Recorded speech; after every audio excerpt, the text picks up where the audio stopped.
하나님 말씀 우리가 여호수아에게 주신 말씀대로 살고 싶어서 우리 저녁에도 함께 모인 줄로 믿습니다.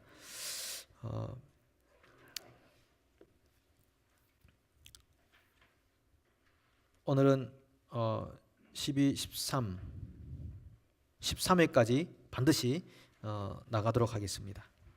네.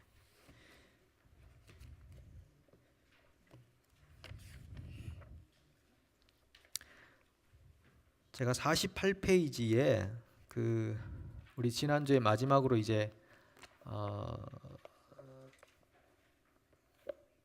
이런 증세가 우리를 힘들게 한다 하고 마쳤는데요. 불면증이죠. 불면증이라는 것이 우리를 고통스럽게 하는 현대병이라고도 할 수 있겠습니다.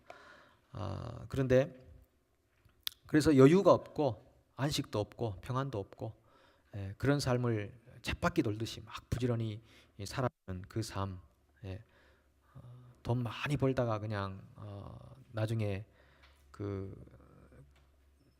후회하는 사람들이 굉장히 많죠. 다음 시간에 좀 나누려고 하는데, 스티브 잡스 여러분 아시잖아요. 애플 CEO로 있었고 하는 그분도 마지막에 침상에서 남긴 유명한 말들이 있습니다. 말들이 있습니다. 그거 다음 주에 좀 나누고, 다음 주에 좀 굉장히 중요한 개념 하나를 또 같이 나누려고 하거든요. 출애굽기에서 말하고 있는 언약 이후에 언약과 예배로 가면서 중요한, 하나님 우리에게 정말로 요구하고 있는 중요한 내용이 하나 있는데, 그거 다음 주에 한번 나누려고 합니다.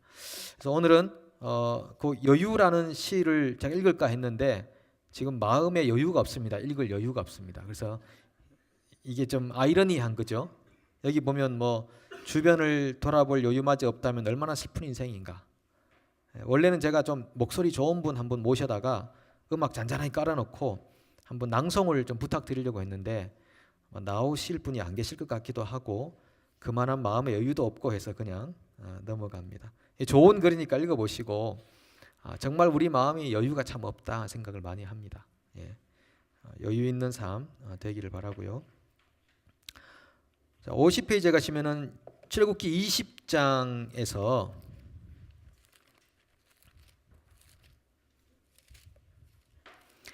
십계명을 20장 1절부터 17절까지 쭉 소개해 주고 있습니다. 주고 있는데 제가 지난주에 말씀드린 것처럼 4계명까지 그리고 5계명부터 10계명까지 하나님과 인간의 관계에 대하여 어떻게 우리가 할 것인가라는 것인데, 이 가운데 아주 중요한 하나님과 관계된 계명에서 사람과 관계된 계명으로 넘어가는 그 지점에 4계명이 있거든요.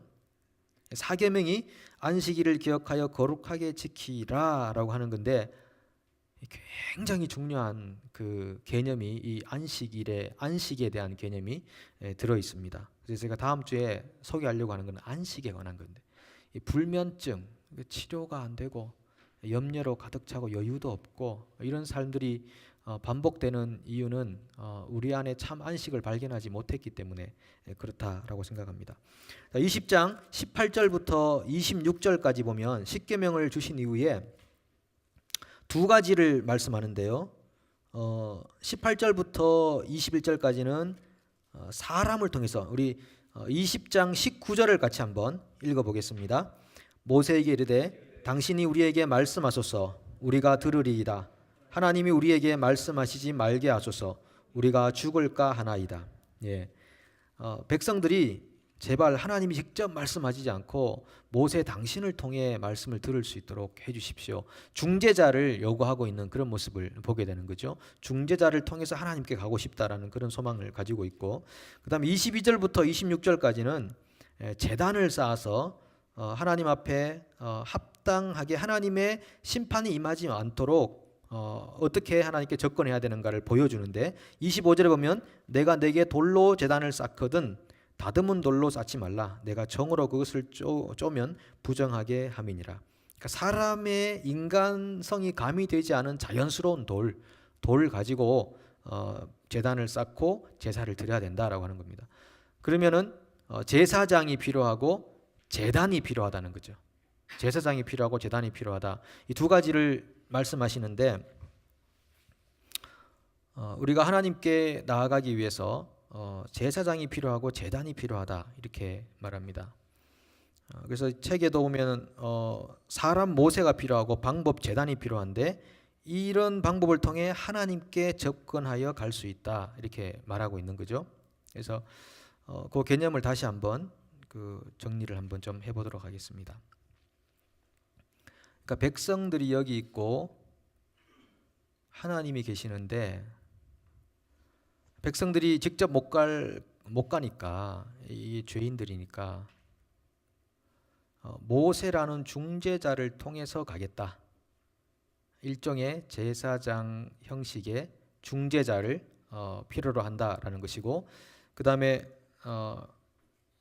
제물, 제단. 그래서 이 두 가지를 통해서 하나님께 가고 싶다라고 백성들이 언약을 받은 이후에 그렇게 요구하게 됩니다. 그러면은 오늘날 신약적 의미에서 이 모세에게 해당되고 제물에게 해당되는 대상은 뭘까요? 뭐죠? 예? 그렇죠. 예수 그리스도 우리 지난주에 20번이나 하셨는데 예수 그리스도는 제사장도 되시고 또 뭐도 되고 제물도 되시고, 그죠? 우리 히브리서 9장을 한번 찾아보겠습니다.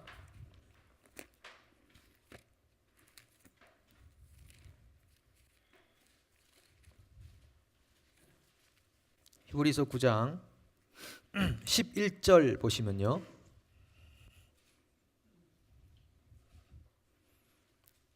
히브리서 9장. 히브리서는 저자가 누군지 알려지지 않았죠. 그죠? 히브리서 9장 11절 12절 한번 볼까요? 같이 한번 읽겠습니다. 그리스도께서는 장래 좋은 일에 대제사장으로 오사 손으로 짓지 아니한 것 곧 이 창조에 속하지 아니한 더 크고 온전한 장막으로 말미암아 염소와 송아지의 피로 하지 아니하고 오직 자기의 피로 영원한 속죄를 이루사 단번에 성소에 들어가셨느니라. 아멘. 여기 보면 예수님께서 대제사장으로 오셨고, 그리고 12절은 제물, 자기의 피로 영원한 속죄를 이루사 반복적이 아니라 단번에, 단번에 성소에 들어가셨느니라 이렇게 말하고 있습니다. 단번에. 그러면 다시 한번 보면요, 9장 25절 26절 한번 읽어보겠습니다. 시작. 대제사장이 해마다 다른 것의 피로써 성소에 들어가는 것 같이 자주 자기를 드리려고 아니하실지니 그리하면 그가 세상을 창조한 때부터 자주 고난을 받았어야 할 것이로되 이제 자기를 단번에 제물로 드려 죄를 없이 하려고 세상 끝에 나타나셨느니라. 자, 27, 28 같이 읽습니다. 한 번 죽는 것은 사람에게 정해진 것이요 그 후에는 심판이 있으리니 이와 같이 그리스도도 많은 사람의 죄를 담당하시려고 단번에 들이신 바 되셨고 구원에 이르게 하기 위하여 죄와 상관없이 자기를 바라는 자들에게 두 번째 나타나시리라. 아멘. 두 번째 나타나시리라. 주님의 재림이 곧 우리에게 다가오잖아요. 지금 뭐 각처에 지진들이 얼마나 많이 일어납니까? 이탈리아 지진이 일어났다 그랬는데 오클랜드 동쪽 바다에 지진이 일어났다 그랬는데 또 얼마 전에 경주에 한국에 지진이 일어났다 그러고 지진은 뭐 도처에 그냥 전 세계의 지진과 재난과 재앙들이 빈도수가 훨씬 더 앞으로 많아지게 된다는 것이 마태복음 24장에서 예수님이 재림의 징조에 대한 이야기 중에 하나가 됩니다. 두 번째 나타나실 텐데 여기 히브리서 강조하는 것은 단번에 영원히, 이 두 가지를 강조하는 거죠. 단번에 제사드려서 영원성을 갖게 하셨다. 예수님의 피의 효력이 그만큼 위대하다라고 하는 것입니다. 왜 사도 바울이 살던 그 당시에 율법주의자들을 그렇게 반대하고 율법대로 살면 죽는다고까지 그렇게 얘기했을까요? 구원에서 떨어진다고까지 그렇게 얘기했을까요? 그러니까 그리스도의 피의 효력을 100%로 구원받기에 합당한 100%로 믿지 않고 거기다가 율법을 더해 놓은 거, 할례를 받으라고 하는 거, 그거는 그리스도의 피가 부족하다고 생각하다고 하는 것입니다. 예수님의 보혈의 피가 부족하니까 거기다가 율법을 더하고 착한 일을 더하고 공로를 더하고 할례를 더하고, 그래서 예수님의 피의 효력을 자꾸 감소시키니까 사도 바울이 그런 사람들에게는 구원이 없다라고 단정을 지어서 말해버리잖아요. 그러니까 우리가 보기에는 안 믿는 사람보다 훨씬 나을 것 같은데 예수도 믿고 율법도 행하고, 근데 사도 바울은 아니라고 그럽니다. 구원이 없다. 그리스도에게서 멀어진 자다라고 담대하게 얘기를 하고 있는 것이거든요. 그러니까 이거 보통 일이 아닌 것이죠. 그러니까 우리가 집중적으로 늘 상고해야 되는 것은 예수 그리스도의 속죄의 그 영원성, 영원한 효력, 그것을 반드시 상기해야 되는 거죠. 오늘 우리가 이 자리에 이렇게 자신감 있게 있을 수 있는 이유가 무엇입니까? 이유가 무엇입니까? 예수 그리스도. 우리 인생의 대답의 100%는 예수 그리스도죠. 여러분이 쌓아두었던 공덕 때문에 있는 거 절대 아닙니다. 그렇죠? 절대 아닙니다. 여러분이 신앙생활 잘하고 있어야지 잘하실 수도 있죠. 그렇지만 그것이 우리를 하나님 앞에 떳떳하게 만드는 것은 하나도 없다라고 하는 것이죠. 자, 십계명을 받은 이후에 하나님께서 모세와 이 제단을 통해 우리에게 말씀해 주신 것이고요. 요거를 조금 더 제가 설명하면, 예를 들면은 그 예수님의 삼중직 여러분 잘 아시는, 정리를 하고 넘어가겠습니다. 삼중직. 삼중직이 첫 번째 뭡니까? 왕. 그 다음에 선지자, 제사장이라고 하는 이 삼중직에 대해서 꼭 기억하셔야 되죠. 구약에는 이 세 부류가 다 필요했죠. 왕이 필요했고, 선지자가 필요했고, 제사장이 필요했고. 그런데 이 세 가지의 요소를 다 갖춘 분이 예수님이다라고 하는 거죠. 자, 이 세 가지 요소를 다 갖춘 분이 누구십니까? 예수 그리스도. 예수 그리스도. 왕은 통치하시는 거잖아요. 다스리심. 선지자는 하나님 입장에서 말씀을 주시는 분이고요. 제사장은 하나님 앞에 죄를 용서받기 위해 제사 드리는. 그러니까 이 세 가지 역할을 예수님이 다 가지고 계신다. 예수님이 다 가지고 계신다라고 하는 것입니다.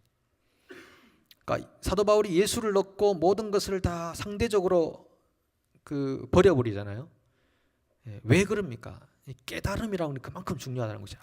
예수님이 이렇게, 예수 그리스도가 이렇게 중요한 분이시구나. 하나님이 우리에게 주고자 했던 계시의 전부구나. 그걸 깨닫는 순간에 모든 것들이 상대적 진리로 바뀌어버려서 더 이상 진리는 없다라고 확실하게 되었다라고 하는 것입니다. 여러분, 근데 지금 우리가 출애굽기를 하고 있는데 지금 언약 파트에 보면 다 출애굽기 돌아가면요, 20장 이후에부터 21장부터 24장까지 계속 그 율법에 관한 이야기들을 쭉 하셔요. 율법에 관한 얘기를 하시죠. 그러면은 예수님께서 오셔서 율법을 폐하셨습니까? 율법을 완성하셨습니까? 그렇죠. 율법을 폐하러 오신 게 아니라 율법을 완성하러 오셨다 그랬습니다. 그러니까 이 세상에는 율법, 하나님 주신 율법들을 다 지켜서 완성할 사람이 없었다는 거죠. 그런데 예수님이 오셔서 하나님이 말씀해 놓은 613가지의 명령, 이 613가지라고 하는 이유는 이 모세오경에 나오는 그 하나님의 명령들을 다 하나씩 다 이렇게 유대인들이 다 뽑아놨어요. 그러니까 유대인들이 굉장히 여러분 고마워해야 돼요. 좋은 일 많이 해놨죠. 성경 기록한 자 전부 유대인들이잖아요. 성경을 받은 사람들이. 그렇다고 유대인들이 지금 특별한 특권이 있다 그렇게 말씀드리는 건 아니고, 이제는 그리스도 안에서 이방인과 유대인이 같이 구원받아야 될 존재지만 유대인들이 많은 작업을 해놓은 겁니다. 율법을 받고 계명을 받고 이걸 다 기록을 해놓고 남겨놓은 거잖아요. 얼마나 감사한 겁니까? 613개라는 그 하나님의 명령을 종합해 놓았죠, 유대인들이. 그래서 248, 365개는 하지마, 248개는 해라고 하는 명령, 613가지의 명령을 하나님이 우리에게 남겨놓으셨다. 그래서 이 613가지 어떤 사람이 한 100가지 정도 지킬까요? 그러면 엄청 잘하는 거죠. 100가지 정도 지킨다면. 200가지, 이건 정말 정말 대륙별로 한 두세 명 정도 있을 정도로. 한 600가지, 지구상에 딱 한 사람이 있었다. 612가지 지켜도요, 율법을 다 어긴 사람이죠. 한 가지라도 율법을 안 지키면 율법을 어긴 사람이라고 표현하는 거죠. 그러니까 도저히 612개 지킨 사람도 없지만은 613개라는 이 조항들은 지킬 수 없는 것이죠. 그러니까 인간이 부족함을 깨달아야 되는 거죠. 여러분, 하라고 하는 것을 안 하는 것도 죄고요, 하지 말라고 하는 것을 하는 것도 죄죠. 둘 다 죄라고 하는 것입니다. 예. 하지 말라고 했는데 하는 것은요, 자기의 죄라 그러고, 하라고 했는데 안 했는 것은 무자기의 죄라 그러죠.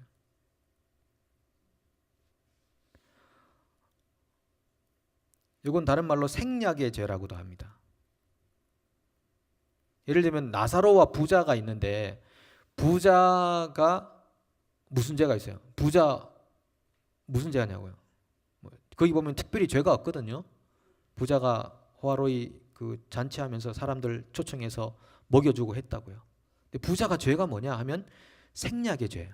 해야 할 것을 안 했다. 왜? 자기 집 앞에 있는 그 나사로라는 거지를 그렇게 거지로 평생 두었다는 거. 그걸 해야 할 것을 안 했다는 그 죄가 나사로의 죄예요. 그러니까 우리는 보통 하지 말라고 한 거를 해가지고 막 죄책감 가지고 막 그렇게 살지만은, 나는 하지 말라고 하는 거 별로 한 거 별로 없어요 라고 하지만 실제로 하라고 한 걸 안 한 게 너무 많아요. 그러니까 그것도 죄라고 하는 거죠.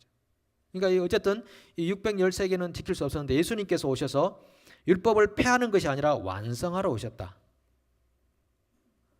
그럼 예수님은 613개를 다 지켰다.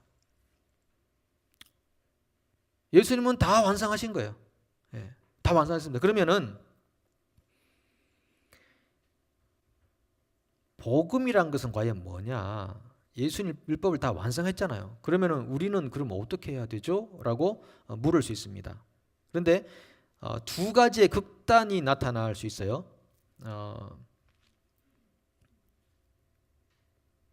자, 율법과 자유의 사이에 복음이 있다. 저는 그렇게 생각합니다. 율법과 자유의 사이에 복음이 있다. 예수님 율법을 다 지켰으니까 우리는 더 이상 제사 드리지 않습니다. 우리는 더 이상 절기 지키지 않아요. 그런 거 안 합니다. 사도 바울이 뭐라고 합니까? 갈라디아서 할 때 너희가 날과 달과 절기와 해를 삼가 지키니 이렇게 말하면서 그리스도의 죽으심이 헛될까 두렵노라 이렇게 말하죠. 무슨 안식일, 무슨 절기, 무슨 무교, 교회 안에서 무슨 절기를 지켜가지고 절기 안 지키면은 큰일 났다. 이런 거는 여러분 율법적인 사람들을 말하는 거예요. 더 이상 교회에서 절기를 따지지 않습니다. 그렇지만 이제 우리가 복음 안에서 성도들의 신앙 양성을 위해서 특별한 절기를 이제 해놨죠. 예를 들면 부활절, 감사절, 크게 두 가지가 이렇게 있지만은 이것이 율법적으로 딱 해서 이 절기에는 모여야 돼. 구약에 모였잖아. 그건 율법이에요, 율법. 근데 많은 그리스도인들이 율법적으로 살아갑니다. 예. 율법적으로 살아가면요, 복음의 능력이 떨어져요. 복음은 엄청난 예수님께서 완성하신 복음의 능력 안에는 자유하심이 있어요. 더 이상 법에 묶이지 않는 속성이 있다고요. 그런데 문제는 뭐냐 하면 이 율법주의자가 될 거냐 자유주의자가 되면 잘못하면 도덕 폐기가 되는 폐기론자가 됩니다.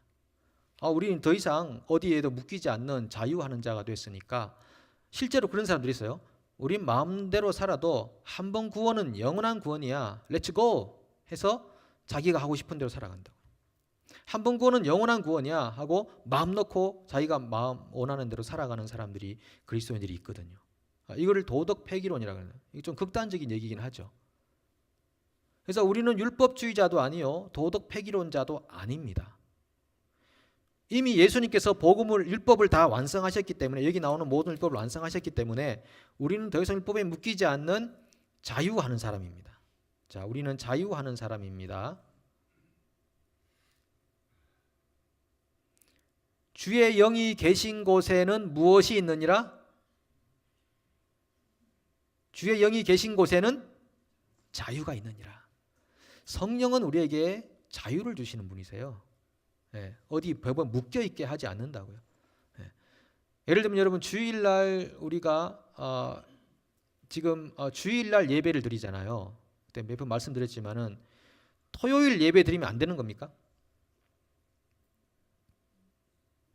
자, 토요일날 다 우리 이제 토요일날 우리 예배 드리기로 합시다. 어떠세요? 느낌이 딱 어떠세요? 토요일날 우리 11시에 교회에서 모여서 예배 드립니다 하고 할 때 느낌이 어떠세요? 안식교회 같이 되죠. 예. 예. 안식교가 토요일날 드리잖아요, 그죠? 자, 여러분 딱 생각해 보시죠. 토요일날 11시에 예배 드립시다라고 할 때 느낌이 불경하게 생각됩니까? 아니면은 그럴 수 있다고 생각됩니까?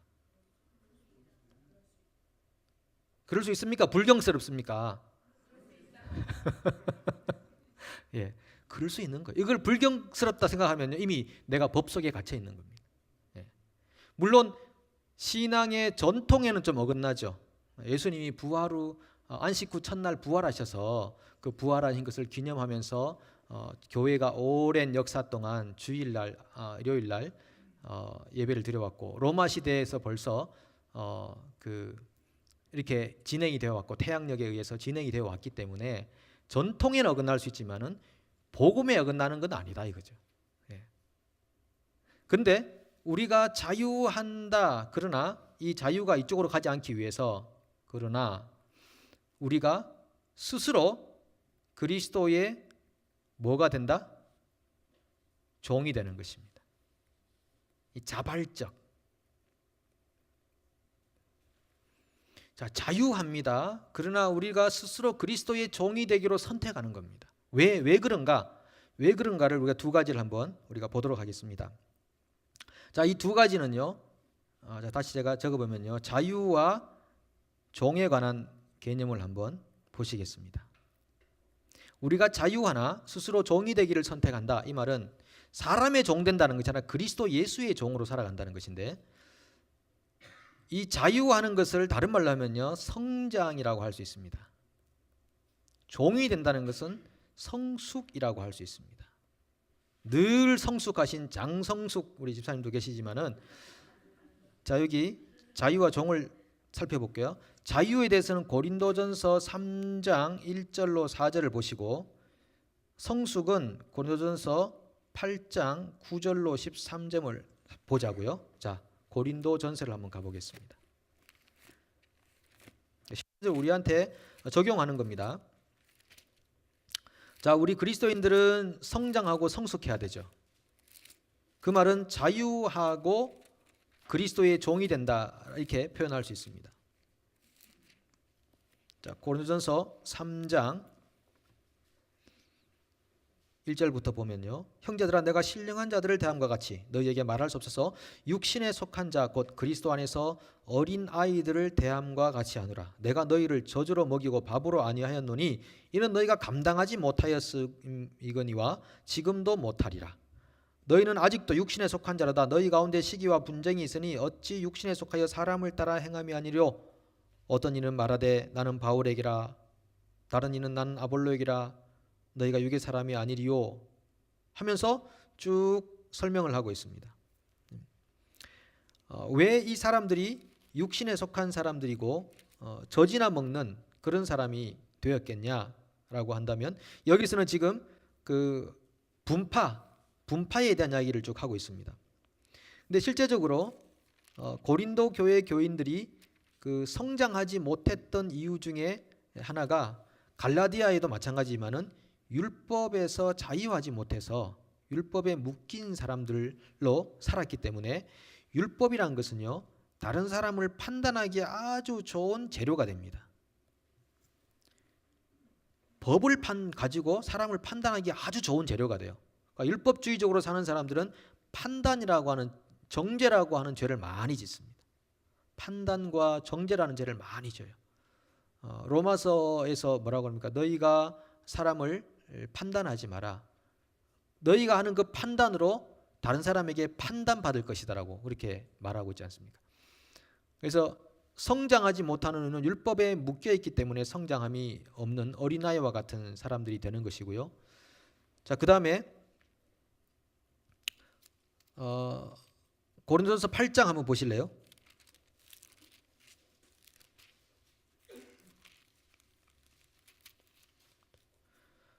고린도전서 8장 9절부터 13절을 한번 보도록 하겠습니다. 그런즉 너희의 자유가 믿음이 약한 자들에게 걸려 넘어지게 하는 것이 되지 않도록 조심하라. 지식이 있는 내가 우상의 집에 앉아 먹는 것을 누구든지 보면 그 믿음이 약한 자들의 양심이 담력을 얻어 우상의 제물을 먹게 되지 않겠느냐? 그러면 내 지식으로 그 믿음이 약한 자가 멸망하나니 그는 그리스도께서 위하여 죽으신 형제라. 이같이 너희가 형제에게 죄를 지어 그 약한 양심을 상하게 하는 것이 곧 그리스도에게 죄를 짓는 것이니라. 그러면 만일 음식이 내 형제를 실족하게 한다면 나는 영원히 고기를 먹지 아니하여 내 형제를 실족하지 않게 하리라. 이게 우상에게 바친 제물 이야기를 하는 것이죠. 네, 우상의 제물. 우상의 제물을 먹어도 되나 먹지 말아야 되나라고 하는 그런 이제 문제가 이슈가 대두된 것입니다. 우상에게 제물을 드리면은 그 귀신에게 드린 거 아닙니까? 그런데 그거를 왜 그리스도인들이 먹어야 됩니까? 라고 이렇게 거리낌을 가지고 있는 사람들이죠. 근데 사도 바울이 뭐라고 합니까? 감사함으로 받으면 버릴 것이 없다. 디모데서에서 바울이 그렇게 얘기했거든요. 감사함으로 받아 먹으면 버릴 것이 없다. 왜? 이 제물도 하나님이 주신 것이다.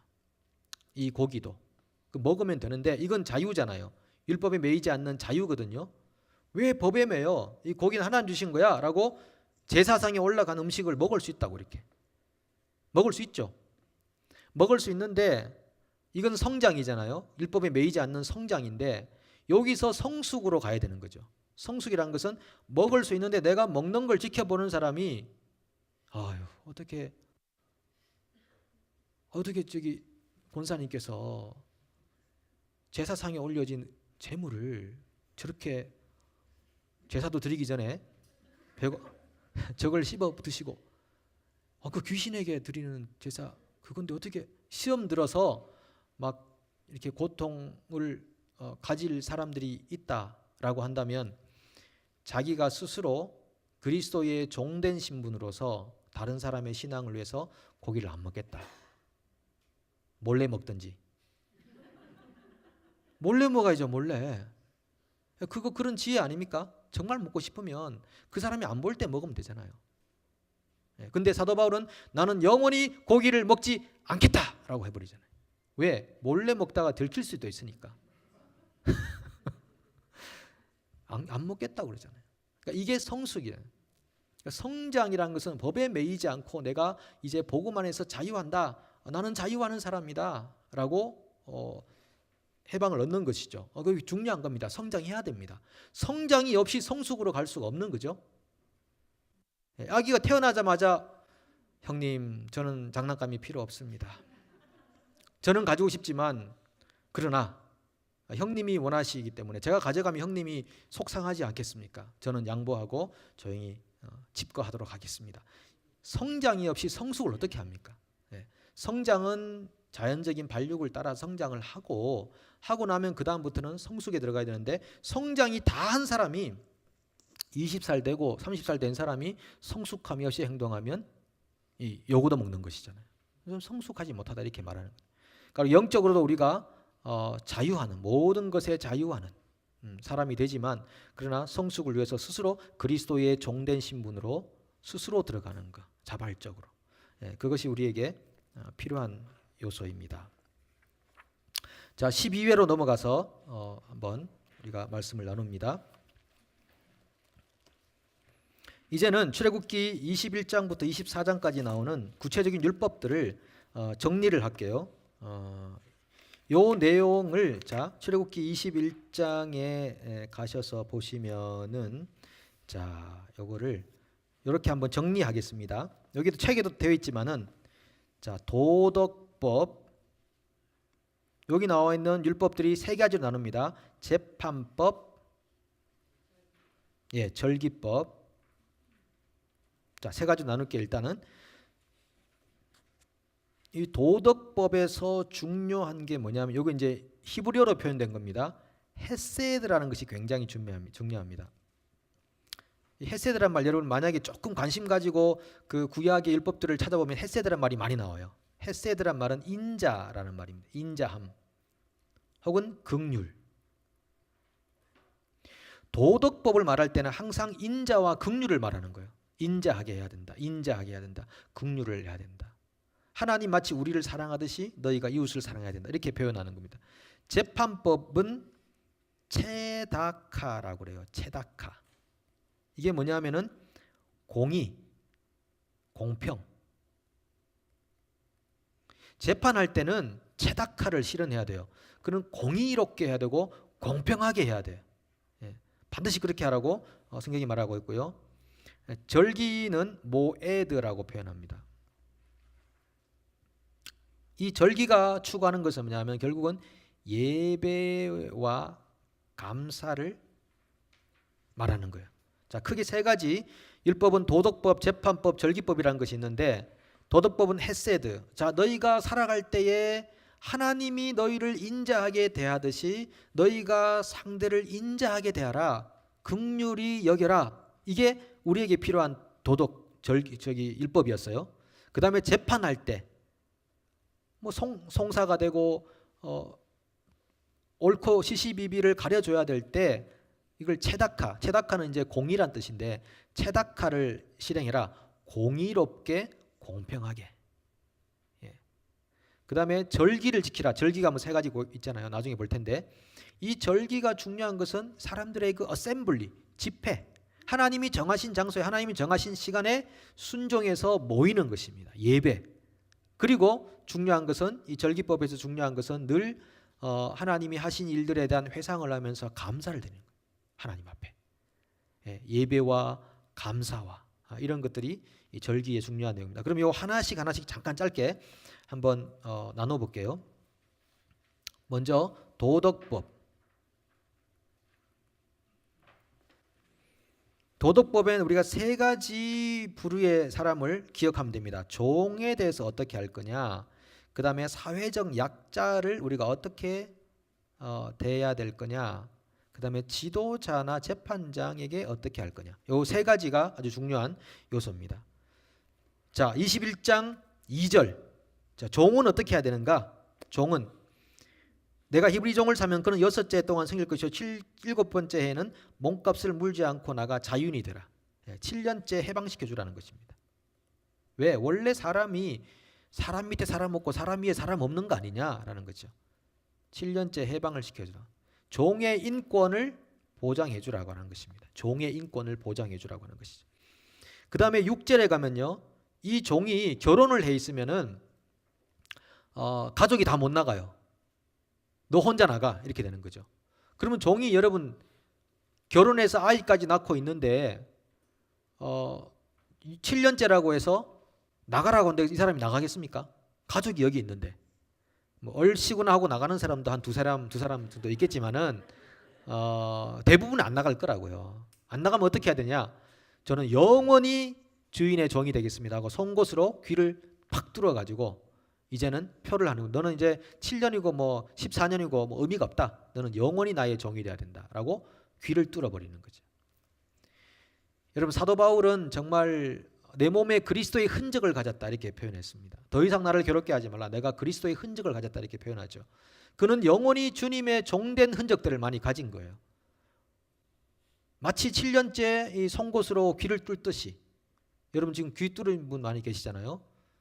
귀 뚫은 분은 다 그리스도의 종입니다. 못 나가세요 이제. 물려줘 그런 거 없습니다. 영원히 그리스도의 종으로 살아가는.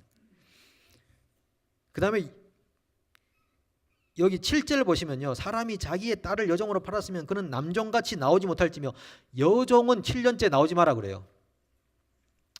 왜요? 이게 차별일까요? 여자를 더 소중히 여기는 거예요. 여자들이 그 당시에 종으로 살다가 혼자 나가면요 굶어 죽어요. 아무것도 못하죠. 그래서 여자를 보호하기 위해서 하나님 말씀해 놓으신 거예요. 차별하려고 하는 게 아니고. 자, 그렇게 종에 대한 인권을 보장해 주는 것이 필요하고, 사회적 약자. 사회적 약자는요 22장으로 가시면은 21절에 가면은 나그네, 22절에 가면 고아, 이런 사람들이 나오죠. 네. 나그네나 고아, 나아가서 홀로 사는 여인, 쉽게 말해서 과부라고 표현하죠. 예. 사회적 약자를 어떻게 대할 거냐, 예. 사회적 약자를 잘 보호해 줄 필요가 있다라는 걸 말하는 거고요. 그 다음에 지도자에 대한 거, 22장 28절, 너는 재판장을 모독하지 말며 백성의 지도자를 저주하지 말지니라. 모독이나 저주를 하지 마라. 이렇게 이 도덕법에 대해서는 종과의 관계, 사회적 약자와의 관계, 지도자와의 관계를 이렇게 하라라고 하나님이 백성들에게 말씀해 주셨다라고 하는 것입니다. 자, 그 다음에 재판법을 보도록 하겠습니다. 체다카 재판법은 이것도 3개, 폭행에 관해서, 그 다음에 배상에 관해서, 그 다음에 공평에 관해서, 이 3가지를 특별히 재판법이 설명하고 있는 것입니다. 자, 21장 12절에 가면 사람을 쳐 죽인 자는 반드시 죽일 것이나, 사람을 죽이면 사형이라는 거죠. 사형 제도를 실시하라라고 하는 것입니다. 그리고 15절, 자기 아버지나 어머니를 치는 자는 반드시 죽일지라. 자기 아버지나 어머니에게 폭행을 한다? 그거는 사형감이야 라고 하는 거죠. 그 다음에 사람을 납치한 자, 요즘 뭐 이런 거 많이 있잖아요. 영화도 많이 나오고, 뭐 아이들 납치해가지고, 이건 정말 사형감이라고 표현하는 겁니다. 사람의 생명을 놀이개로 사용하는 그런 어마어마한 죄라고 하나님 말씀하고 계시는 것이죠. 자, 그런 것들이 죽어야 될 일들이고요. 폭행, 그 다음에 뭐 때려서 살아 있으면 뭐 나중에 뭐 좀 갚아야 되고, 죽으면 또 벌을 받고, 뭐 그런 것들이 쭉 밑에 나오게 됩니다. 자, 그 다음에 배상에 관한 사 볼까요? 배상을 어떻게 할 거냐? 22장 1절 가면은 사람이 소나 양을 도둑질하여 잡거나 팔면 그는 소 한 마리에 소 5마리로 갚고 양 한 마리에 양 4마리로 갚을지니라. 소는 5마리, 양은 4마리. 왜 이럴까요? 소는 5마리로 갚아, 양은 4마리로 갚아. 그러면은 어느 죄가 더 크다는 겁니까? 소가 네, 소죠, 그죠?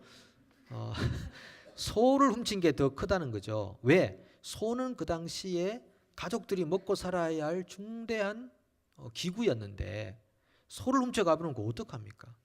그래서 소는 5마리, 양은 4마리 배상을 하라라고 하는 것이죠. 그래서 삭개오가 예수님 만난 다음에 배상을 결단하잖아요.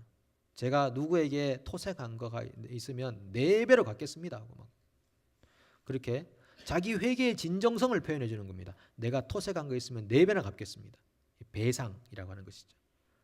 그러니까 정말 우리가 회개하고 난 다음에 내가 누구한테 정말 용서를 구해야 될 사람이 없을까를 생각해 봐야 되는 거죠. 안 그러면 밀양이 되는 거죠. 밀양 영화 보셨죠? 나는 하나님께 용서 받았어 하고 사람에게는 막 아주 뻔뻔스럽게 그냥 나는 이미 용서 받았으니까 당신하고는 관계 없어요. 거기서 전도연이라는 그 아이 어머니가 돌아버리잖아요. 그때부터 막 이제 혹시 안 보신 분은 꼭 보십시오. 우리 그리스도인들에게 침을 가는 그런 이제 이야기들이죠. 배상. 나중에 가면요, 이 배상이 그 속건제라는 그 제사로 나옵니다. 레위기 가면 5대 제사가 나오잖아요. 번제, 소제, 화목제, 속제제, 속건제 이런 게 나오는데 이 속건제인은 그 자기가 훔쳐간 것에 대한 5분의 1을 더 배상하게 돼 있어요.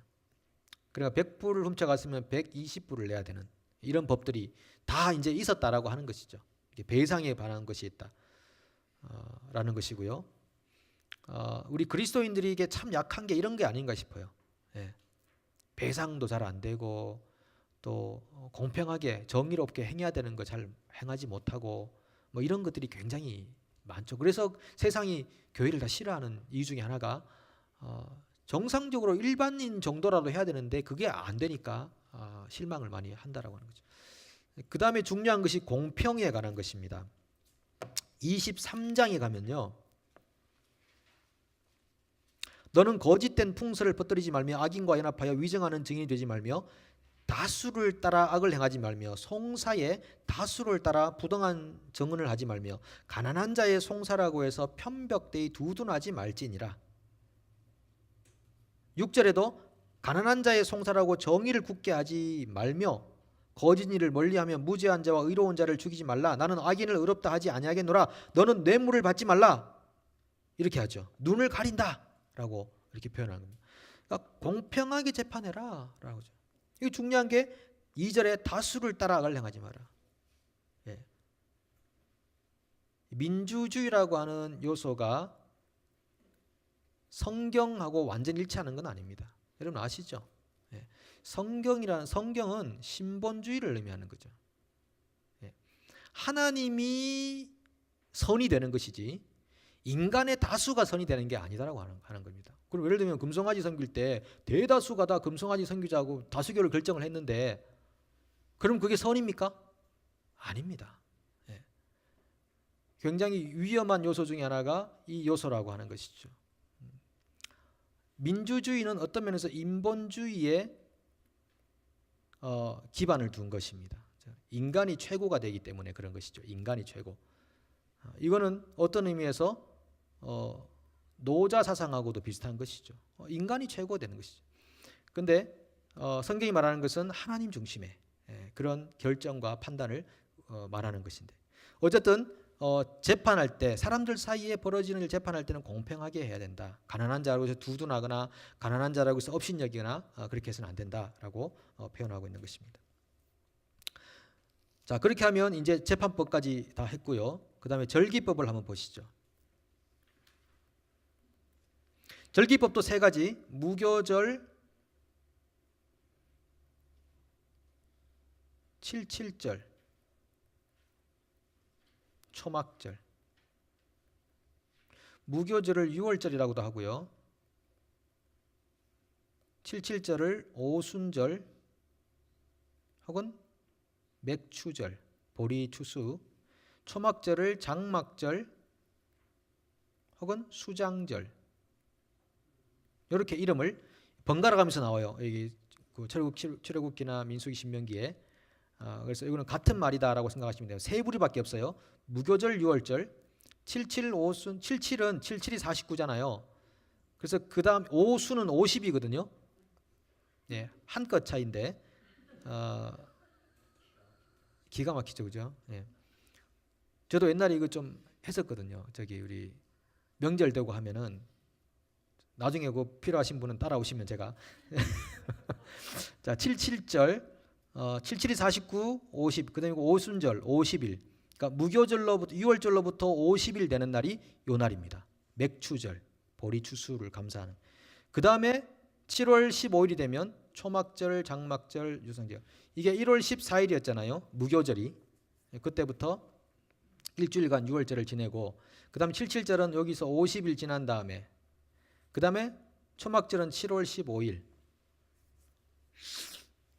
이렇게 이제 절기가 있다. 이 절기는 반드시 나와야 돼. 반드시 나와야 돼. 집에 있으면서 오늘 내가 어제하고 오늘 너무 피곤하게 일을 하고 힘들게 노동을 해서 좀 쉬렵니다. 그러면은 그 사람은 이스라엘에서 끊쳐지는 거예요. 예. 절기에 안 나오면 끊쳐지는 겁니다. 예. 우리도 한번 부활절 예배 안 나오면 끌어내고 막 그런 거 하면 예, 끊어지는 거죠. 그런데 여기 세 가지 절기가 보면은 여기 이제 요 때는 밀수확을 하고 요 때는 보리수확을 하고 요 때는 이제 추수한 거를 저장을 합니다. 추수감사라고 할 수 있겠죠. 밀수확을 하고 보리수확을 하고 저장을 하고 이제 이런 일들이 있습니다. 그런데 그러면 이 절기의 의미가 뭐냐? 이 절기의 의미 6월절은 이집트에서 나온 것을 구원에 대한 기념을 하는 거죠. 그죠? 그 다음에 이 오순절 때는요 율법을 받은 것을 기념합니다. 그 다음에 이 장막절 이거는 광야 생활을 기념하는 거예요. 광야 생활을 기념하는 거죠.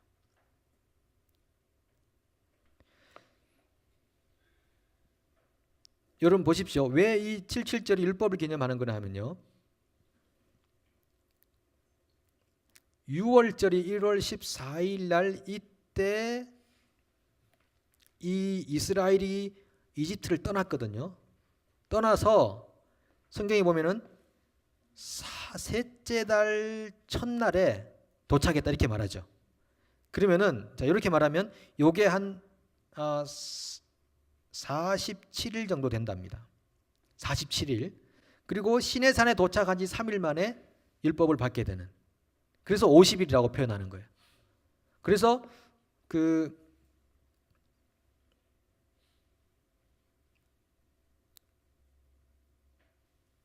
지중해, 홍해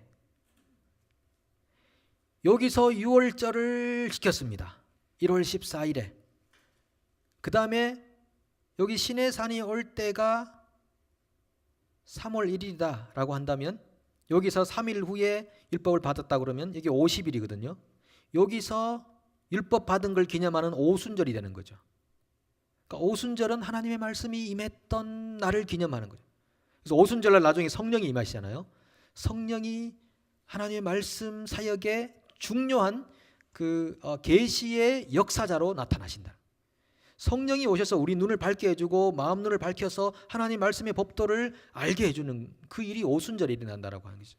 그 다음에 광야생활 여기서 초막절을 경험하는, 그러니까 6월절, 오순절, 초막절 이렇게 되는 겁니다. 그래서 유대인들은 6월절이 되면 어떤 성경을 읽는가? 아가서를 읽어요. 하나님의 사랑에 대해서 계속 생각하고 묵상하는 거죠. 오순절 날 때는 룻기를 읽습니다. 룻기 가면 추수할 때, 보리 추수할 때가 되어서 룻이 고향으로 돌아오고 막 이런 회복의 역사를 말씀하고 있잖아요. 초막절이 가면은 전도서를 읽는데요. 인생 무상을 생각하면서 이 광야와 같은 인생에서 우리가 뭘 바라며 살 것인가를 다시 선명하게 우리에게 보이게 하는 그런 일을 하게 한다라고 하는 것입니다. 그래서 구약에 나오는 모든 이런 절기나 재판이나 도덕 이런 법들은 다 신약에 살고 있는 그리스도로 말미암아 주어진 자유와 그리고 이 성숙한 삶을 지향하고 있는 것입니다. 예수 그리스도를 통해 이게 어떻게 성취되었고 오늘 우리에게 어떻게 적용되어야 하는가, 이게 너무너무 중요한 말씀으로. 구약이 없이는 신약이 있을 수가 없는 거죠. 어떤 사람들은 구약은 쓸데없다고, 예전에 그 신앙의 우리 선배들 중세 시대 때 보면요, 그리고 초기 교회 시대 때 마찬가지인데 구약이 필요 없다고 생각했던 사람들이 있었어요. 이게 잘못된 거죠. 왜냐하면 이분은 너무 신약이 복음이 좋으니까 이 구약 다 필요 없다라고 생각했는데 이 굉장히 어리석은 일이죠. 구약이 있어야 그 구약에서 말하고 있는 신약의 의미가 더 확실해지고 선명해진다라고 하는 것이죠. 자, 그렇게 해서 우리가 지금 출애굽기 21, 22, 23장까지 다 정리가 된 것입니다. 그리고 54페이지 가면 시내산 언약 체결식이 24장, 출애굽기 24장에 나옵니다. 예. 출애굽기 24장 가면 이제 드디어 언약을 체결하는데 보십시오. 어떻게 하는가 하면은, 자, 출애굽기 24장에 가시면 또 모세에게 이르시되 너는 아론과 나답과 아비후와 이스라엘 장로 70명과 함께 여호와께로 올라와 멀리서 경배하고 하시면서 모세만 나오고 백성은 올라오지 마라. 모세가 와서 여호와의 모든 말씀과 그의 모든 율례를 백성에게 전하며 그들이 한 소리로 응답하이르되 여호와께서 말씀하신 모든 것을 우리가 준행하리이다. 모세가 여호와의 모든 말씀을 기록하고 이른 아침에 일어나 산 아래에 제단을 쌓고 이스라엘 12지파대로 12기둥을 세우고 이스라엘 자손의 청년들을 보내어 여호와께 소로 번제와 화목제를 드리게 하고 피를 가지고 양푼에 담고 바는 제단에 뿌리고 언약서를 가져다가 백성에게 낭독하여 듣게 하니 그들이 이르되 여호와의 모든 말씀을 우리가 준행하리이다. 8절 같이 읽습니다. 모세가 그 피를 가지고 백성에게 뿌리며 이르되 이는 여호와께서 이 모든 말씀에 대하여 너희와 세우신 언약의 피니라. 이때도 피를 가지고 언약을 세웁니다. 자, 여기는 쌍방적입니까? 일방적인 약속입니까? 일방적이에요, 쌍방적으로 약속하는 거예요? 쌍방적이죠. 그렇잖아요. 백성들이 우리가 준행하리이다 하잖아요.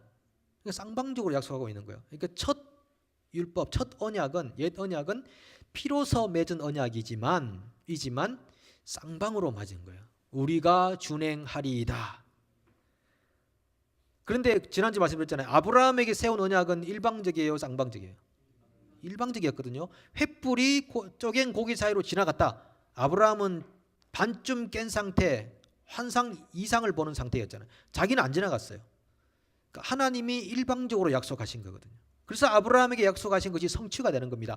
예수 그리스도라 이 땅에 아브라함의 자손으로 와서 그를 통하여 많은 민족의 조상이 되는 아브라함.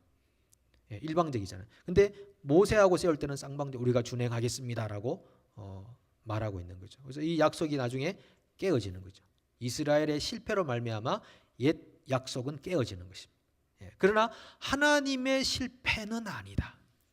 이스라엘이 실패했지만 하나님의 실패는 아니다. 그게 제가 이번 주일날 여러분들하고 나누려고 하는 중요한 주제 가운데 하나입니다. 죄를 지으면 지을수록 하나님과 사람이 분리되어져요. 왜 지옥이 하나님과의 분리냐 이유를 좀 같이 함께 나누려고 해요. 왜 천국이 하나님과 연합인가를 또 나누려고 해요. 그러니까 죄를 지으면 지을수록 친밀감이 떨어지고 결국은 죄가 우리를 갈라놓게 하는 거예요. 그렇게 되는 것입니다. 이쯤에서 멈춰야 우리가 3부를 넘어가 13회를 조금 맛을 볼 수 있습니다. 자, 3부로 넘어가면요. 여기까지가 이제 언약. 자, 복습합니다. 출애굽기는 3가지. 첫 번째 구원, 두 번째 언약, 그 다음에 예배. 구원은 몇 장까지? 18장. 언약은 24장.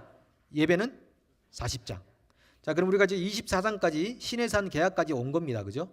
자, 이제는 마지막 3부를 또 스피디하게 달려가서 제가 간절히 소망하는 것은 다음 주까지 98%를 끝내고 그 다음 주에 마무리를 하고 끝내는 것입니다.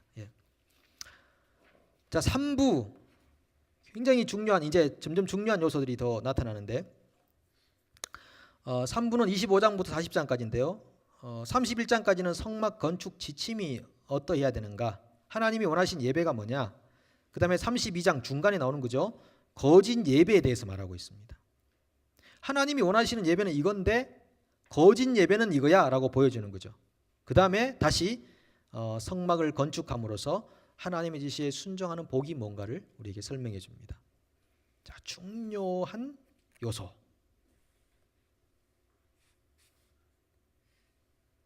지금 그 박스 밑에 나오는 여러분 그림, 그 글자 보이시죠? 그거 한번 연구해 보십시오. 보시면서 그게 지금 어떤 그 형태로 되어 있습니까? 그 질문이 이상하네요. 어떤 형태로 되어 있기는 좋은 형태로 되어 있죠. 자, 이런 형태로 되어 있죠. 여기 지금 들어가 있죠. 이렇게 들어가 있는데, 자, 성막이 여기 있고요. 여기 또 성막 있죠. 또 성막 있습니까? 가운데. 금송아지 있습니까? 위아래로 있죠. 그 다음에 뭐가 남았죠? 안식일 규정. 자, 지금 성막을 둘러싸고 안식일과 금송아지가 지금 경주를 하고 있습니다. 사람이 왜 금송아지를 숭배하는가? 안식이 없어서 그렇다는 거예요. 안식이. 자, 지금 이 금송아지를 다 안식일이 둘러싸고 있어요. 안식일이 제대로 지켜지지 않으면 사람은 어디로 가는가? 금송아지로 간다는 것입니다. 그 중요한 개념이 이 25장 이후에 예배 파트에서 나타나고 있다. 그래서 이 안식 개념은 너무 제가 중요하고 시간이 많이 걸려서 다음 주로 넘기려고 하는 겁니다. 넘기고 그래서 우리에게는요, 이제 이런 이제 그 요청이 있는 것입니다. 어떤 요청이냐? 성막을 지을 거냐, 아니면은 금송아지를 만들 거냐. 자, 이 대립하고 있는 거죠. 우리가 성막을 지을 거냐, 금송아지를 만들 거냐.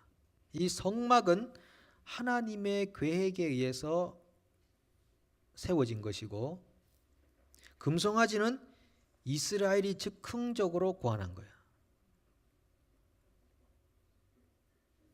인간의 작품이죠. 인간의 작품.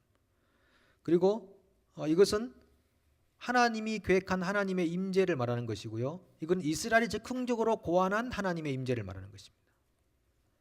우리는 혹시 금송아지와 같은 예배를 드리고 있지 않은가를 생각해 봐야 되는 것입니다.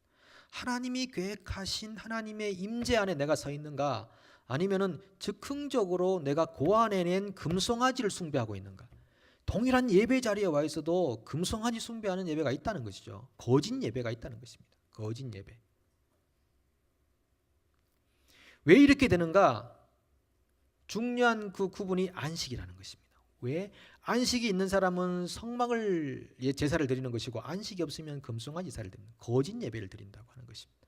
자, 그 안식이 어떤 것인가? 우리 다음 주에 나누게 되실 것이고요. 제가 한 5분 정도 좀 더 하려고 하는데, 13회를 가시면은 하나님이 원하시는 예배라고 해서 성막의 의미 이렇게 되어 있습니다. 성막의 의미, 이스라엘의 중심. 성막은 이스라엘의 중심이에요. 제사 없는 이스라엘은 가짜다. 하늘과 땅이 만나는 장소가 성막이다. 하나님 나라의 운영 체계, 그것이 성막이다. 창조 사역의 모형, born again, 거듭남의 거듭됨, 거듭남의 거듭됨이 이 성막에서 일어나는 것이다. 그래서 우리가 날마다 born again 하잖아요. 내가 날마다 죽노라 했던 사도 바울의 고백처럼 날마다 새로운 구원을 경험해야 되는 거예요. 예수님을 통해서 우리가 영원한 하나님의 사람으로 구원받는 것은 단 한 번이지만, 그 구원의 그 조명과 그 혜택과 은혜들은 날마다 새롭게 받아가야 돼요. 구원이 이렇게도 다가오고 구원이 저렇게도 경험되고, 그래서 날마다 구원에 대한 감격이 필요하다고 하는 것입니다. 구원에 대한 찬양이 필요하다고 하는 것입니다.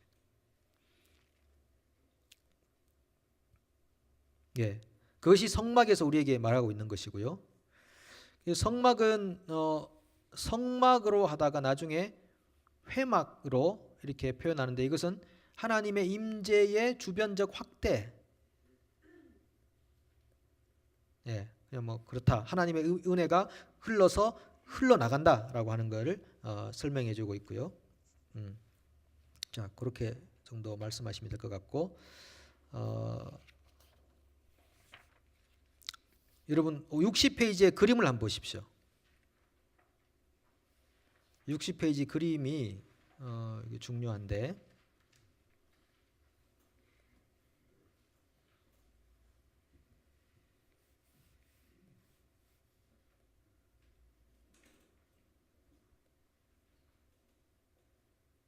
예, 60페이지 여기인데,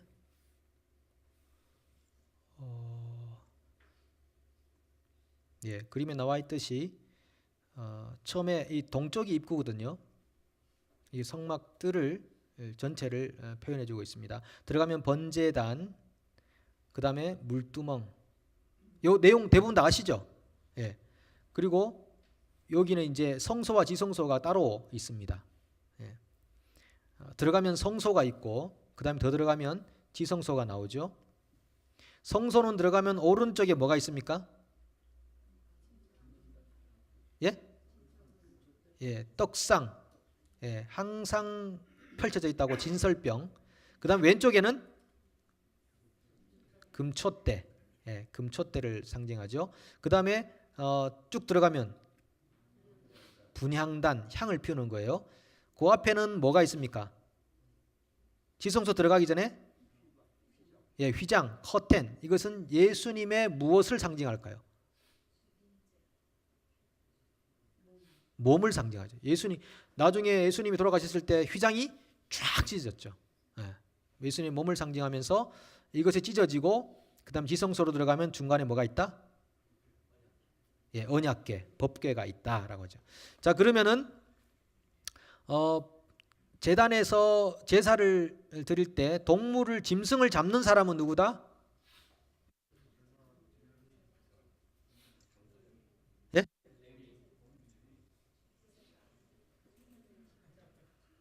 예, 다수결로 하는 걸로.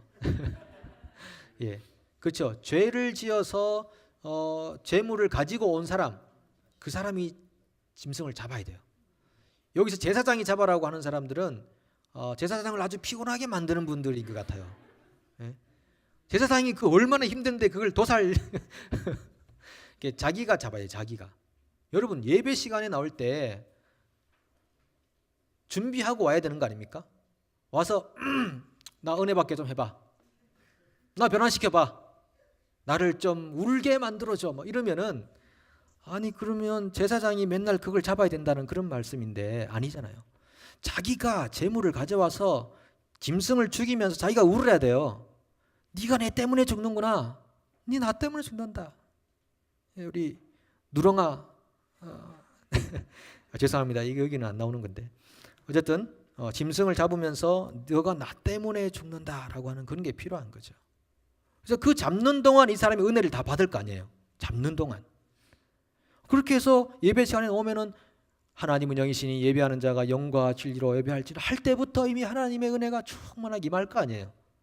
메마르게 딱 앉아가지고 어떻게 하는지 한번 내가 좀 오늘 마음을 내가 한번 보겠다고 한번 성가대 저 음이 너무 틀렸어. 예, 성가대는 음이 틀리라고 있는 겁니다.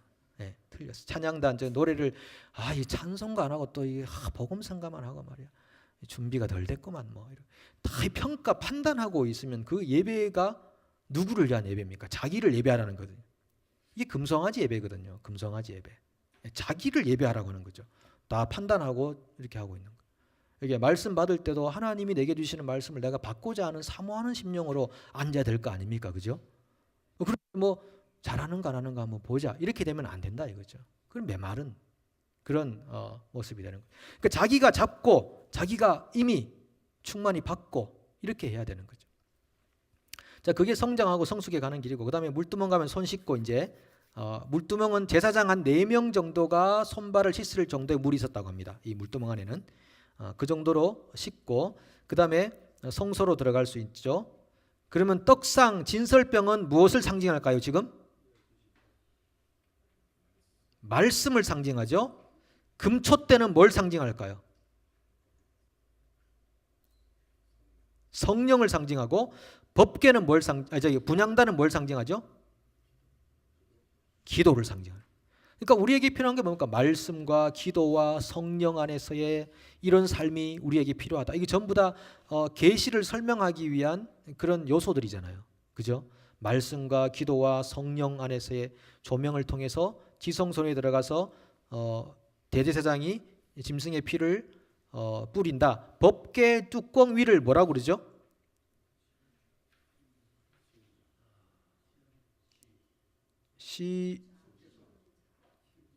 시은좌 또 속죄소. 예. 죄가 속하는 장소고 은혜가 베풀어지는 자리라고 해서 시은좌 혹은 이게 좀 말이 한국말이 어렵잖아요. 예, 멀시 시트라고 되어 있죠. 영어로 멀시. 멀시가 베풀어지는 시트다. 자리라고 해서 거기서 주님께서 백성들과 만나겠다고 했습니다. 그래서 속죄소는요 하나님의 음성이 들려오는 곳이에요. Voice of God. 하나님의 음성이 들려오는 곳이 속죄소 위에요.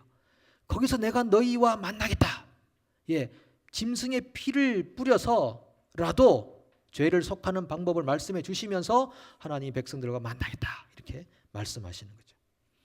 그래서 이 모든 절차, 성소와 지성소에서 번제단을 비롯하여서 법궤를까지 들어가기까지의 이 모든 절차가 우리에게 보여주는 분이 누구십니까? 대답이 이렇게 신찮으세요.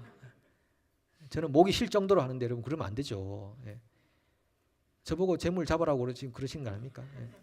자, 번제단에서부터 물두멍을 거쳐 떡상과 금촛대와 분향단을 거쳐 지성소에 들어가는 이 모든 절차를 누구를 가리키는 것입니까? 예수 그리스도. 예. 예수 그리스도를 우리에게 보여주기 위해서 이 복잡다단한 일을 우리에게 말씀해주고 있는 것입니다. 여러분들에게 예수 그리스도가 100% 필요한 분이 되기를 축복합니다. 예. 아멘. 예. 자, 다음 주에 조금 더 연장해서 말씀드리도록 하겠습니다. 함께 찬양하고 기도하는 시간